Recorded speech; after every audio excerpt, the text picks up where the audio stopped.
Hallelujah. Adafo onyankopon sha bebre. Ye nyankopon a osono kron wade nyina mu no nenso bi ye pono. Awurade ya da wase. Ye kodai ne dai sorry no wabatansa ne kitaye mu. Ayeye ne nkanfo ne tontono enka wodin kronkron no. Ye da wase nyame kronkron so befa wakwan. Mama ye hu ani onyam ene okese yenso. Ewo Jesus Christ di mu ne abompaye. Hallelujah. Adafo ma wakwa abade ba oti asese dwumedie so. Ne afia kenkan seme fie Yohane Asɛmpa ti do nine. Ni chichemu aduonu nsia edikosi aduonu enson. Adafo mama yentie ni Awurade asɛm ka kyerɛ yɛn. Ɔse na egya no ebesuma motem gyinafoɔ na ɔno no bɛbɛsi manan. Eno timgyinafoɔ ne hwan ne nyame Kronkron. No no bɛkyerɛkyerɛ yɛn nneɛma nyinaa mu. Na ne ɔne Yesu ka yɛn nyinaa nso ɔbɛsan akyerɛkyerɛ yɛn mu na ɔbɛka yɛn.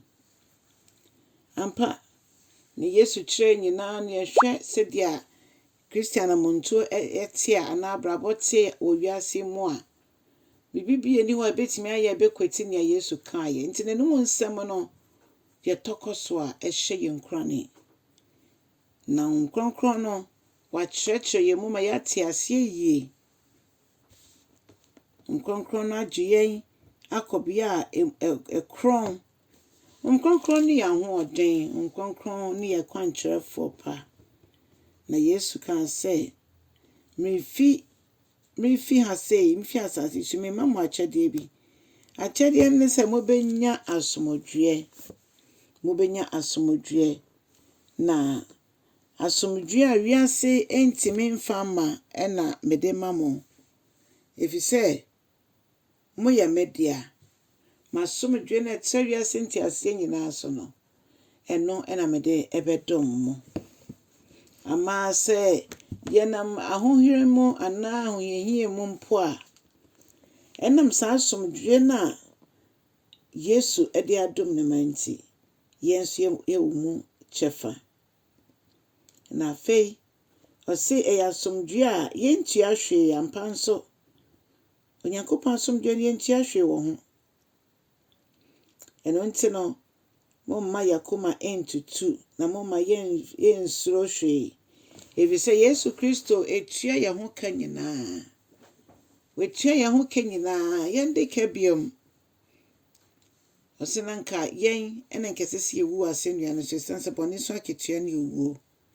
Nanso Yesu Kristo aba abegye ne nyinaa e de kwa asennua no so. Ntesu etutu gu nenim ne tutu de mama no ne prepra no de enso ekyɛw san hyɛ no a ne nyinaa eye me ne wunti a odofo de bembio e na ontimi yemfa ma yen. Kronkron no wo ho ma yen. Ye mpa ebo nyinaa mu no obetie yen. Ye Bible adesua nyinaa mu no obekyerɛkyerɛ ase. Eno nti yemma ne kwan no mfa na kwan. Enema bebre wo ho a emma onyankopɔn ni onyam ennedi. Empo yan ye fra ye ho agidifo. Edu baabi a na nipa bia brabo se de atie no. Na wo hu so ye Kristo ni. So gyina ban n'akyi.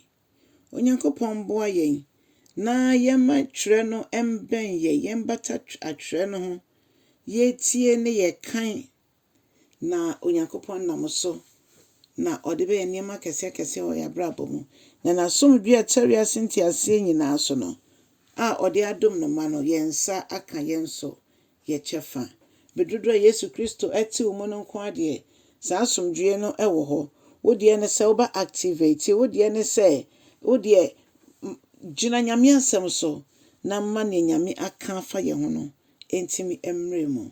Onyame Kronkron ya da wase bebre sanse wo ne ye kyerɛkyerɛfo pa wo ne ye temgyinafoɔ wo ne ye rechichefo wo ne Awurade wo hyɛ wabɔfoɔ ma Awurade ɔmo wɛn yen a yemfa ye nanpo empema ɔboɔ ye da wase bebre ye kɔdae ne de ye dae ye hu brepo a ye femu dae na ye sorry ye ya sorry nkonimudie mu ɛde ahyɛ Yesu Kristo odin Kronkron nyonyam. Na nea meka ne sɛ share na subscribe na hit on the bell ama yɛ post video bi a onsa etimi aka bi. Ma obi nso nye nhyira enadue. Yɛmfa nhyɛ Kristo Yesu din nyonyam. Na wankyɛ no osane wɔ n'ani onyam mu a yɛmu biara anyɛ ɔyeraba na kae sɛ Yesu ɔbɛba biom. So wasiesie wo ho ana megye di sɛ wasiesie wo ho. Moma yɛwerɛ mfi yɛn ho da so betimi aba mpɔfiri mu na ama yɛmu biara rapture no ambɔ no. Onyame nhyɛ bebree. Amen and amen.